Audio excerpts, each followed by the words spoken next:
have our combatants, Maxim Vachier-Lagrave against Fabiano Caruana, and they're playing a normal swing position, nice quiet. Rook d2 is played. What?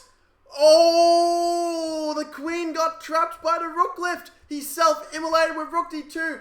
Oh, Benviel's going to be fuming. The eternal second. Oh, man. He won't want to show his face in chess.com for a while after this. Oh, but he's actually playing on... Yeah, he's playing on chess.com. Yeah, and he's going to be taking a long break after this game, I can tell you that. Illingworth Chess. How to improve your chess. Yeah. What's up, guys? It's GM Max here, and you're probably wondering, how did this happen? How did we get to this stage? Well, let's find out. As you probably guessed, this video is also teaching you openings because, hey, everyone's wanting to search openings on YouTube, so we're just pleasing the crowd. Like, don't blame me, blame the crowd if you are wondering why this wasn't titled Caruana's crazy queen trap against MVL. But you already saw it. But let's get to the point. C4, E5. That's the way to punish C4. Take the center. I did a video on it before, but here we're going to go a little bit deeper for those who want some heavyweight Grandmaster Fury. Super strong, invincible, engine approved. You get the idea. So why played the move Knight C3? Because that's the main move, and MVL always plays the main move, right? Well, what if White plays G3? What if he goes for the Fianchetto?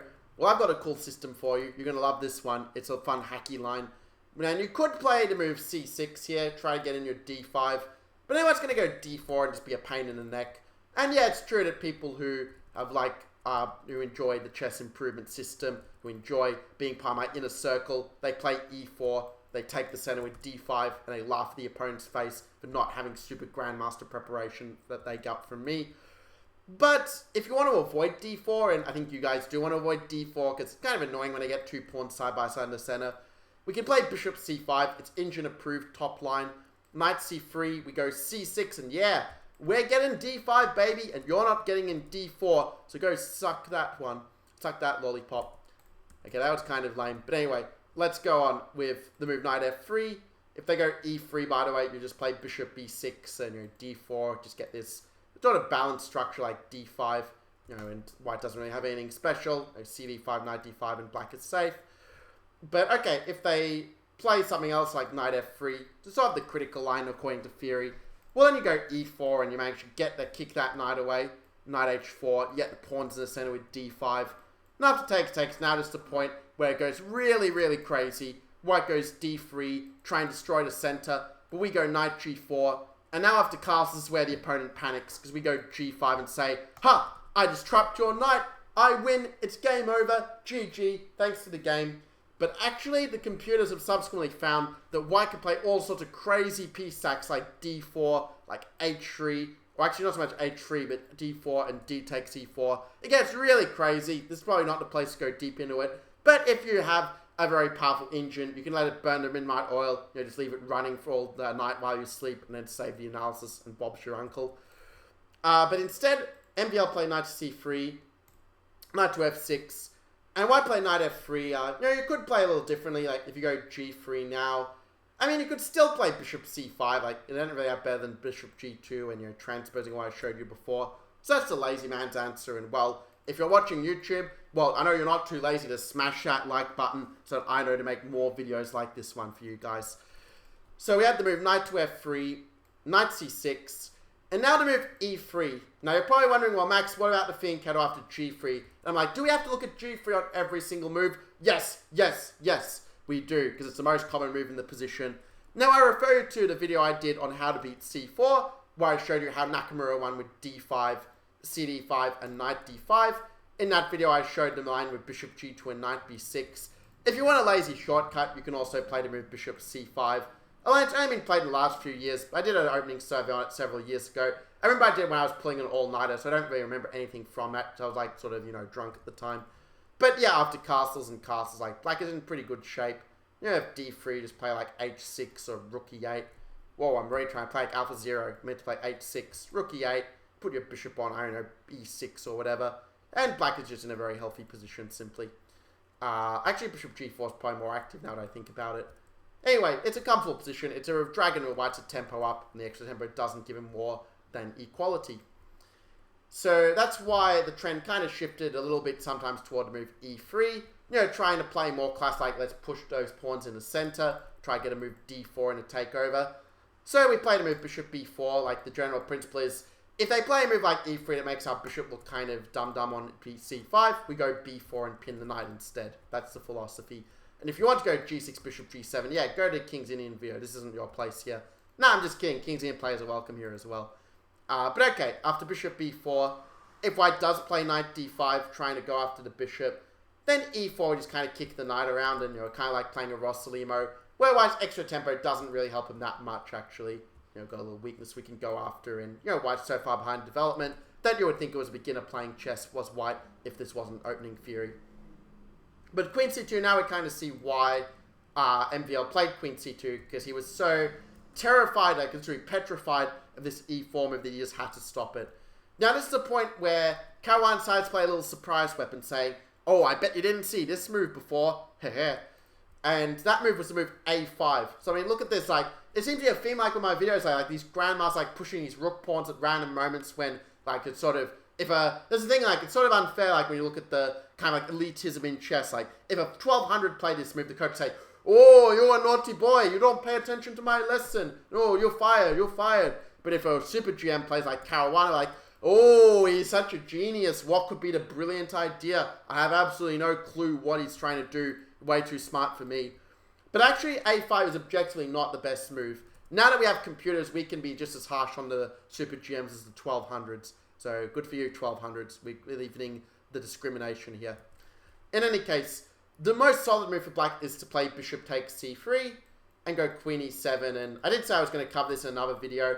Well, maybe it'll happen, when we run out of things with 100 out of 100 score on YouTube. When I've sort of plowed all those depths, then we can start to get to the 10 pointers. In any case, the game sort of moved a5.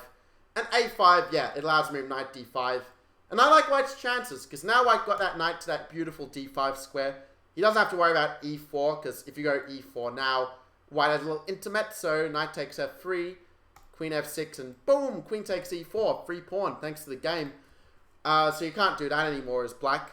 And yeah, if white is able to, well, get the bishop pair or get the center, well, he's just laughing here. So Caruana plays d6. Quite a tricky move, actually, because you don't really want to play knight b4. Like, I know that the GMs rave about the bishop pair, but after knight b4 and e4, it's the knight pair that's the king here, baby. So instead, white played a3, kicking that bishop back, getting that tempo while he can. And I think that if white had played the move b3 here, I actually think that white would be somewhat better. The idea of b3 is very simple. We want to go bishop b2, again in d4 to put the boot on the bishop, or I love putting boots on the bishops as such. And if black does play like bishop e6, trying to get that exchange happening on f6, well, what would be your way of dealing with the tension? How would you respond here as white? Now, maybe you thought, okay, knight f6 only move, let's play it. But the really sophisticated players would have played the move knight c3, saying, yeah, I can give up a tempo because your piece look kind of silly here. If I get in d4, maybe I'm threatening to win a piece. That being said, black can still play like h6, bishop e2, castles. And I think that it's just a normal position like rook e8, queen e7, bishop a7. And black's position is definitely healthy enough here, I think, with no particular weaknesses to complain about. But MVL played bishop e2, and Caruana played bishop e6, wanting to force the tension. And it's the point again where I think that the move knight c3 would have been quite good for MVL. I know it's going to take a bit of time for you to get in your castles in d4, but after h6, so playing h6 so knight g5 doesn't harass the bishop. Now I can try to get some value here. We can try to play rook d1. Again, to move d4 a bit faster than usual. I think that would give white a little bit of a pull to work with. Kind of, let's say, a little nibble to go after. I mean, if I'm a foodie, so who doesn't love a nibble of that sweet Thai curry? In any case, if you also want to make sure your games don't end up in a tie and that you get those full points on the scoreboard, make sure to subscribe to my channel. That way you get my 2 Grandmaster videos every day, completely scot-free. And also hit that notification bell, ding, ding, ding, to get more of my videos in your feed. So, we had knight takes f6. Ooh, and that's a move I love to see as black, not as white. Because now we got the lead in development. That's what it's all about. Just being, because you're a Grandmaster, it doesn't mean you can't just not develop your pieces and think you're going to get a good game. And not only that, but white now plays the move b3. And he plays b3 because he realizes, ooh, if I If I let him get in a move like a4, that fixes 2 pawns with 1. And I'd like you said, when it comes to economy of resources, if you takes you only 1 pawn to do something, and it takes opponent 2 pawns to do the same thing, that means you've got the advantage here. That's what about like economies of scale, you know, and we're going to do a good trade on that one. So fine putting my like economics non-degree to good use. I did stay like for 2 months in uni. Got to get the maximum value out of those uni fees, right? Anyway, the game saw b3. We had the move, wait, castles? I mean, I know castle, like, yeah, it's a safe, solid move, but no, I want some blood. Like, I want to, you know, get some action going here. So, I mean, I would go bishop f5, you know, going for some, like, you probably goes d3 or something, I don't know. And then just g5, like, just throw those pawns at the king. I mean, this king's not going to castle long when he push all these pawns in front like that. So let's just charge those pawns even before he castles, get the pawn to g3. Rip open the king, I mean, it's just a great game for black. This is the way to play it. This is the way that, you know, Ginger GM would play it. It's the way that, you know, Daniel Dubov would play it. You know, they wouldn't, like, try to just play solid and safe. I mean, that's not how you become, you know, the crowd favorite. In any case, the game saw castles. Well, I guess, you know, Caruana's Americans, that automatically makes him a fan favorite because America's awesome. So after bishop e2, we had bishop a7. Sneaky little prophylaxis, making sure that d4 is not going to hit that bishop later. You know, bishop a7 is always going to kind of be a useful move in that sense. You can also tuck it away to b6. Doesn't really make a big difference. White played rook to d1. Again, try and get in that d4 push. Now, the creative genius move is to play bishop d3. And after h6, cast, like, bring that bishop towards, like, e4 and, you know, try to put the pressure along diagonal. But, okay, not everyone can be a creative genius every move. Not even Maxime Vachier-Lagrave. So, the game saw rook to d1, you know, putting some of that maths degree to good use. We had the move bishop to f5. Bishop f5. Like, I'm not sure if I agree with this move right now, actually. I think that a really interesting idea would have been to play a move like queen to g6. You know, we hit this guy, we hit this guy. And you might be saying, well, Max, the double pawns are a weakness. But not this time. You got f6, g5. You got a nice chunky pawn structure. I mean, I think it's quite a flexible structure, and black is very, very solid. If you're just happy to just hold the game solid, this would be the way to play it. But Caruana smells blood. He says, yeah, you were making fun of me for being bad at blitz. I'm going to show you who's boss. I'm going to show you that I'm just as good at blitz as I am at classical chess. And so he plays the move bishop f5, going for the win. White played the move d3, building up that beautiful Scheveningen structure. And it's also important to be able to pronounce Scheveningen correctly, because in the old days, like in World War II, the way that the Dutch figured out who were the German spies was by asking to pronounce Scheveningen, and when they got it wrong, they were shot just like that. Now, if you want to avoid getting shot, make sure that you also can comment below with what you enjoyed from the video. What was your funniest little historical quip or whatever it is that I said. So anyway, that one-liner out of the way. Black played the move queen at e7. Not sure why he played queen e7. He's trying to clear away for f5 maybe, but if you're going to do that, you've got to do it a little more creatively. Like, when your opponent plays creatively, sometimes you have to play creatively as well if you want to play the best moves. So you could either go queen h6, and that way your queen is already in the attack when they castle short. You know, f5, g5, g4. Let the pawns roll. Let the good times roll too. You could also play knight d8. Looks like complete beginner move, but the knight actually is going to go to e6, and we're going to get a nice flexible structure. Pawn on c6, support a b5 break, or even d5 one day. So it's a kind of position where, yeah, like only the computer has a clue what's going on. But black seems to be doing okay. But yeah, queen e7 was played. Castles. Bishop tucked away to g6. Nice move by Caruana. Clearing the way for some f5 business. White played the move queen to d2. Another nice move, keeping tabs on that a5 pawn. Not letting even the little guys get away. So we're going to go rook a to d8. I'm not so sure about rook a to d8. Because one idea behind queen d2 is like, let's say, I don't know, if black plays f5 or something, and white were to go b4, well, then it's kind of useful after takes to be able to have that open file for the rook, and to be able to contest the file, as it were.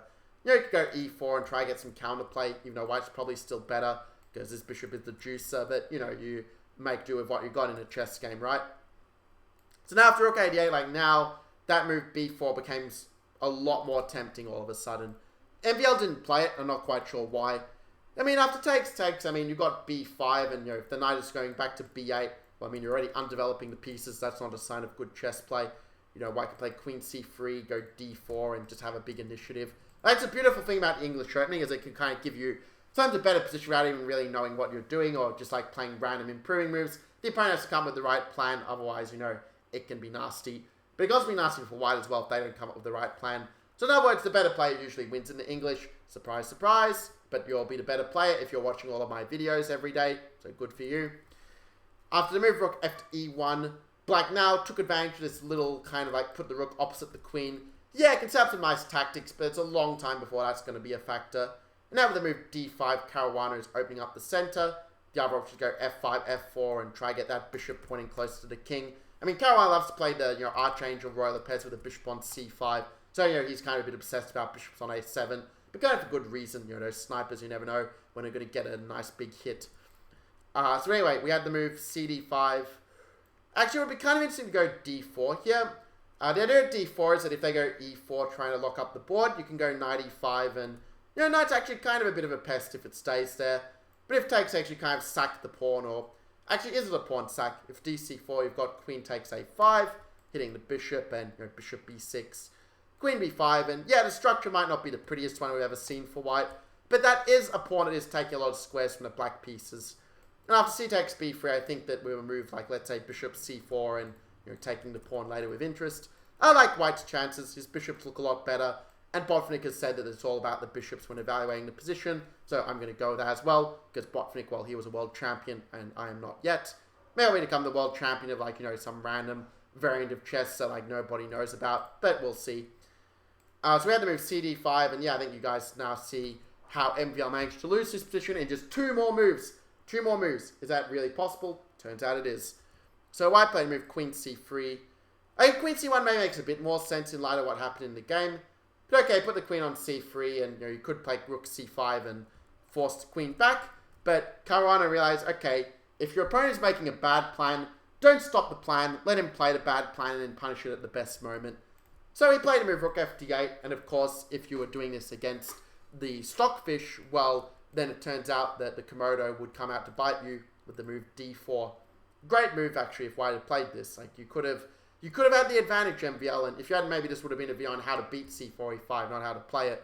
If you play ed4, there's actually a really good IQP position for white, because bishop c4, and now we see that rook actually has some value on e1 on the open file. Queen f8, bishop c4, I mean, what are you going to do? Like, if you move the rook, you're running in a d5, and boom, that's a big battery there, folks. Real nice and big fish there to catch. So black would probably go e4, but like I said before, the knight can even come to e5, and even knight d2 is kind of a good French, where like these bishops look like, they was both sent to the naughty corner. I don't know, like they were misbehaving in school or something. The bishop can come out, can go for a b4 one day. And I like white's chances. I mean, if you get in d5, like in... It's sort of funny, because Caruana actually won in a very similar way, in a similar position with cards reversed with black, as I showed in a video on winning with the French.